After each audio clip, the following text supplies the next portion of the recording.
पौधों में क्वेश्चन पढ़ना शुरू किया था ना, पहला क्लास हो चुका है। दूसरा क्लास में भी हम लोग उसी के बारे में जानेंगे। दूसरा क्लास में हम लोग जानेंगे प्रकाश संश्लेषण क्या होता है, प्रकाश संश्लेषण की प्रक्रिया क्या होती है, प्रकाश संश्लेषण की प्रक्रिया को समीकरण द्वारा कैसे दिखाया जा सकता है ना, यही सब समझेंगे। तो सबसे पहले ये समझ लेते हैं कि अगर प्रकाश संश्लेषण की जरूरत होती है तो क्यों होती है। दूसरा चीज ये समझते हैं, पहला क्वेश्चन हम यहाँ पे ये लिखे हैं कि पेड़ पौधे हवा को शुद्ध करते हैं। इस बात को किन किन वैज्ञानिकों ने बताया था, तो इस बात को 3 वैज्ञानिकों ने मिलकर के बताया था। पहला क्या था, हेल्महोल्ट्ज था, दूसरा क्या था, प्रिस्टले था, और तीसरा क्या था, आइगेनहॉर्स था। तो तीनों का काम अलग अलग था, लेकिन बात यही बताना चाहते थे कि हवा को किस प्रकार से शुद्ध किया जाता है, ये पता लगाना चाहते थे। ठीक है, क्योंकि इंसान अगर अभी तक जीवित है तो कैसे है, अगर इंसान कार्बन डाइऑक्साइड छोड़ रहे हैं तो अभी तक मतलब वातावरण दूषित क्यों नहीं हुआ, और अभी तक वातावरण खराब क्यों नहीं हुआ, और इंसान अभी तक जिंदा कैसे है, इन्हीं बातों का पता लगाने के लिए इन तीनों वैज्ञानिकों ने कोशिश किया। सबसे पहले जॉन इसका हेल्महोल्ट्ज का बात करते हैं। इसका पूरा नाम क्या था, जॉन बैप्टिस्ट हेल्महोल्ट्ज नाम था। इन्होंने 1648 ईस्वी में ये मतलब खोजने का प्रयास किया कि लोगों ने बोला कि अगर पौधे को बढ़ने में किसकी सहायता लगती है, मिट्टी की। तो ये क्या किया कि एक गमला में मिट्टी लिया और उसमें एक पौधे को लगा दिए, उसमें एकदम माप करके मिट्टी को रखा गया। जैसे 90 केजी मिट्टी लिया गया और एक छोटा सा पौधा लिया गया। अब धीरे धीरे क्या हुआ कि वो पौधा बढ़ने लगा, है ना, पौधा बढ़ा और जब बहुत बड़ा हो गया तो उन्होंने क्या किया कि गमले को हटा दिया और उस मिट्टी को जब मापा तो देखा कि वो 89 पॉइंट लगभग 944 किलोग्राम रह गई थी, और जो पौधे थे, पौधे का वजन कितना हो गया था, 71.732 किलोग्राम हो गया था। अब जरा सोच करके तुम देखो कि 90 केजी जो मिट्टी लिया गया था वो मात्र 89.944 ग्राम इतना बचा है, बाकी कुछ ही मात्रा में मिट्टी क्या हुआ है, खत्म हुआ है। तो इससे क्या हो सकता है, इससे क्या माना सकता है कि मिट्टी की योगदान तो है लेकिन बहुत ही कम मात्रा में, लेकिन ज्यादा मात्रा में मिट्टी की योगदान नहीं होती है। तो पहला हम ये कह सकते हैं कि हेल्महोल्ट्ज का ये प्रयोग था। दूसरा था प्रिस्टले ने क्या बताया था, प्रिस्टले ने ये बताया था कि आखिर हवा को शुद्ध कैसे करते हैं। तो इसके लिए उन्होंने क्या किया था, एक जार में मोमबत्ती को जला था, मोमबत्ती जला करके उसको क्या किया था, जार से ढक दिया था। जैसे ही जार से ढका गया तो क्या हुआ, कुछ समय बाद मोमबत्ती बुझ गई।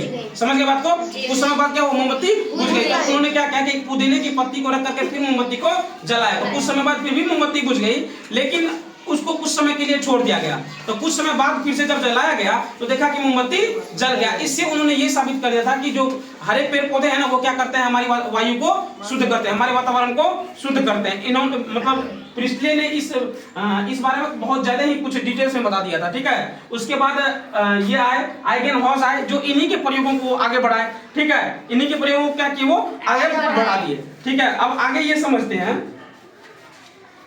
ठीक है, हाँ, आइगेनहॉर्स 1771 ईस्वी में प्रिस्टले ने इसका प्रयोग किया था, लेकिन आइगेनहॉर्स इसी के प्रिस्टले के ही काम को आगे बढ़ाया था। ठीक है, उसके बाद हम लोग ये समझते हैं प्रकाश संश्लेषण की प्रक्रिया क्या होती है। तो देखो क्या होता है, प्रकाश संश्लेषण के लिए सबसे पहले किस किस चीज की आवश्यकता होती है ये समझ लेते हैं। तो किस किस चीज की आवश्यकता होती है प्रकाश संश्लेषण के लिए, क्लोरोफिल, सूर्य का प्रकाश और कार्बन डाइऑक्साइड और जल की आवश्यकता होती है। मुख्य रूप से इन चीजों की जरूरत होती है। क्या क्या, एक बार फिर से बताना, क्लोरोफिल, कार्बन डाइऑक्साइड, जल और सूर्य का प्रकाश की जरूरत होती है। अब प्रकाश संश्लेषण की प्रक्रिया होती कैसे है, तो देखो पत्तियों की क्लोरोफिल वाली कोशिकाएं सूर्य के प्रकाश से मिलने वाली ऊर्जा की सहायता से कार्बन डाइऑक्साइड एवं जल का उपयोग कर कार्बोहाइड्रेट का संश्लेषण करती है। साथ ही इस प्रक्रिया में ऑक्सीजन मुक्त होती है। अब जैसे हम लोग बोलते हैं कि हम लोग जो मतलब कार्बन डाइऑक्साइड छोड़ते हैं वो जाता कहाँ है, तो वही कार्बन डाइऑक्साइड क्या करते हैं, पेड़ पौधे अपने भोजन बनाने के लिए इसी कार्बन डाइऑक्साइड का वो उपयोग करते हैं। क्योंकि हमारे वायुमंडल में जो है हम लोग सांस छोड़ते हैं तो वो कार्बन डाइऑक्साइड है ना जी, अगर ज्यादा मात्रा में रहेगा तो क्या होगा, हम लोग बेहोश होना शुरू हो जाएंगे, है ना, एक तरह से मरना शुरू हो जाएंगे। लेकिन इसी का प्रयोग वो किसके लिए करते हैं, अपना भोजन बनाने के लिए। लेकिन एक बात यहाँ पे मैं क्लियर कर दूं कि जितने भी सजीव हैं वो अपने मतलब भोजन मतलब श्वसन की क्रिया में जो है ना वो ऑक्सीजन ही लेते हैं और कार्बन डाइऑक्साइड ही छोड़ते हैं। ये हमारे पेड़ पौधे के भी मतलब पेड़ पौधे भी यही करते हैं। ठीक है, लेकिन पेड़ पौधे के मामले में अगर तुम देखोगे तो ये बहुत ही कम मात्रा में, बहुत ही निम्न स्तर पर ऑक्सीजन लेते हैं और कार्बन डाइऑक्साइड छोड़ते हैं। ठीक है, हाँ, ये क्लियर कट है कि पौधे भी श्वसन की क्रिया में क्या लेते हैं, ऑक्सीजन लेते हैं और कार्बन डाइऑक्साइड को छोड़ते हैं। यहाँ तक कोई दिक्कत? और अब देखो प्रकाश संश्लेषण की प्रक्रिया में देखो सबसे पहले क्लोरोफिल क्या किया, कोशिकाओं से सूर्य के प्रकाश से मिलने वाली ऊर्जा को क्या क्या सहायता से कार्बन डाइऑक्साइड और जल के उपयोग करके क्या बना लिया, कार्बोहाइड्रेट बना लिया, है ना। कार्बोहाइड्रेट का संश्लेषण किया, उसके बाद क्या हुआ, साथ में ऑक्सीजन गैस मुक्त हो गया। अब इसको समीकरण के द्वारा कैसे समझ सकते हैं, तो ये देखो क्या किया हम, कार्बन डाइऑक्साइड लिया ना, कार्बन डाइऑक्साइड ये है ना, जल लिए हैं, सूर्य का प्रकाश और क्लोरोफिल है ना। अब क्या बनाया ये कार्बोहाइड्रेट और ऑक्सीजन, यानी कि C6H12O6। अच्छा, इसी को ग्लूकोज भी कहा जाता है। क्या कहा जाता है इसको? ग्लूकोज भी इसी को कहा जाता है। ठीक है, कार्बोहाइड्रेट बोल रहे हैं तो तुम लोग कंफ्यूज मत होना, इसी को ग्लूकोज भी हम लोग कहते हैं। ठीक है, तो क्या बनाया, कार्बन डाइऑक्साइड और जल का उपयोग करके क्या बना लिया, ग्लूकोज और ऑक्सीजन बना लिया।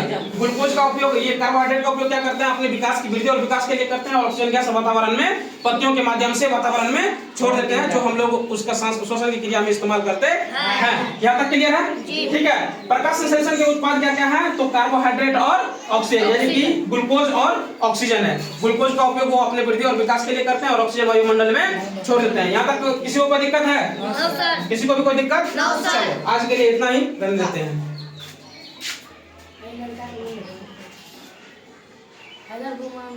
घुमाते हैं।